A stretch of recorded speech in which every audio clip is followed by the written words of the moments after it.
Արտադրող հզորությունների էլեկտրական էներգիա տեղափոխող բաշխիչ ցանցերի արդիականացման հետ կապված ծրագրերն օրորի դառնում են իրականություն, ներգրավելով ինչպես պետական, այնպես էլ սեփական միջոցներ։ Լղաջրային պաշարների յուրացում ծրագրի 2011 թվականի մեկնարկն էներգետիկայի բնագավառում թրղ1-ից հետո երկրորդ նորակառույց հիդրոէլեկտրոկայանի շահագործմամբ է նշանավորվել, արդեն Քաշաթաղի շրջանում։ Թողարկվել է Սյունիք 1 2.4 մեգավատ հզորությամբ հիդրոէլեկտրոկայանը։ Քանի որ մեր երկրում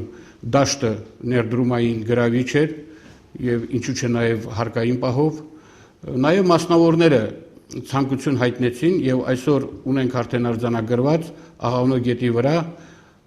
մասնավոր կազմակերպության կողմից արդեն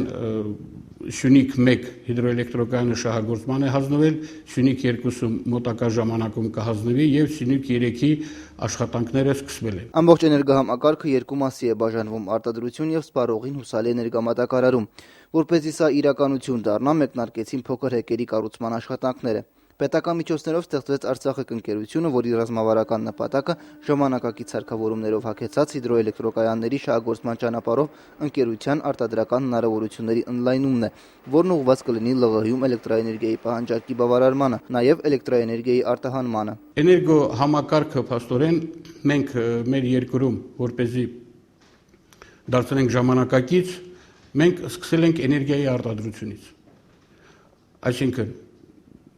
Աստծո տված մեր ժողովրդի որպես հարստություն ջրային էներգիան, ջրային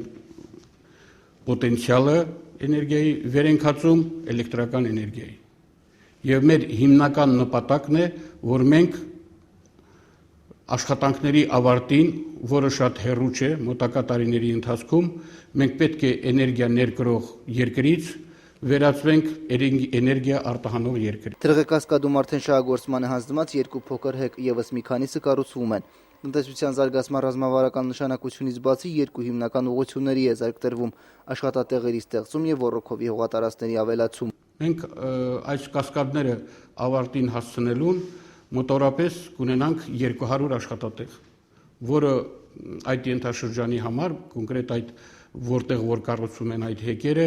մեծ խթան է մարդկանց սոցիալական վիճակի։ Եվ երրորդ ամենակարևոր նշանակություններից մեկը զուգահեռ բոլոր աշխատանքները իրականացում են, որ այդ խողովակաշարերի հարակից տարածքները դարձվեն ոռոգովի։ Այսինքն ավելացված ջուրը նաև օգտագործեն մի մասը այդ ջրի ոռոգման համար։ Եվ հաթերքի ենթաշրջանում մենք 1500 հեկտար ոռոգման տարածքներ ունենք այսօրվա դրությամբ։ Սպառողին հուսալի, անվտանգ ցածր կորուստներով էլեկտրաէներգիա մատակարարելու համար մի շարք աշխատանքներ են իրականացվել։ Դրանցից առավել խոշորը Կարլեն Պետրոսյանը Շուշիի 110 կՎ ենթակայանի շահագործումն է համարում, որի կառուցման համար ավելի քան 300 միլիոն դրամ ներդրումներ են կատարվել։ Բաշխիչ ցանցերի արդիականացման ու վերազինման ուղղությամբ նշանակալի այլ քայլեր ևս կատարվել են։ Այս տարվա մեջ նաև հաթերքի տրանսֆորմատորային ենթակայանի տրանսֆորմատորային հզորությունը մեծացվել, որպեսզի կարողանանք այդ փոքր հեկերից բոլոր հզորությունները միացնենք ցանցին եւ անվտանգ աշխատանք իրականացնենք։ Մենք այսօր մադաղեսում ենք տեղադրում տրանսֆորմատորային եւ կառուցում նոր ենթակայան եւ 35 օդային գծեր։ Բացի վերանորոգումներից կապիտալ շինարարական աշխատանքներ են կատարվել հարյուրավոր կիլոմետրեր ձգվող 10-35 0.4 կՎ օդային գծերում։ Այսօր հանրապետության բոլոր համայնքները էլեկտրաֆիկացված են, վերջին տարիներին կատարված աշխատանքները Շահումյանի ու Քաշաթաղի շրջաններում էին։ Շուտ տասնյակ համայնքներ զրոյից էլեկտրոէներգիայով ապահովել ենք։ Եվ ոչ միայն էլեկտրոէներգիայով, եթե էլեկտրոէներգիայով արդեն ապահովել ենք տրանսպորտով, ապահովել ենք կապի միջոցներով, հեռուստահեռարձակմամբ, ժամանակակից պայմաններով։ Էլեկտրաէներգիայի արտադրության, փոխանցման եւ կարգավորման համակարգն էներգետիկ ոլորտի այն հատվածն է, որը կշարունակի մնալ պետական հոգատության ներքո նաեւ առաջիկա տարիներին։ Սամվել Բալայան, Միրոժան Հայրապետյան, օր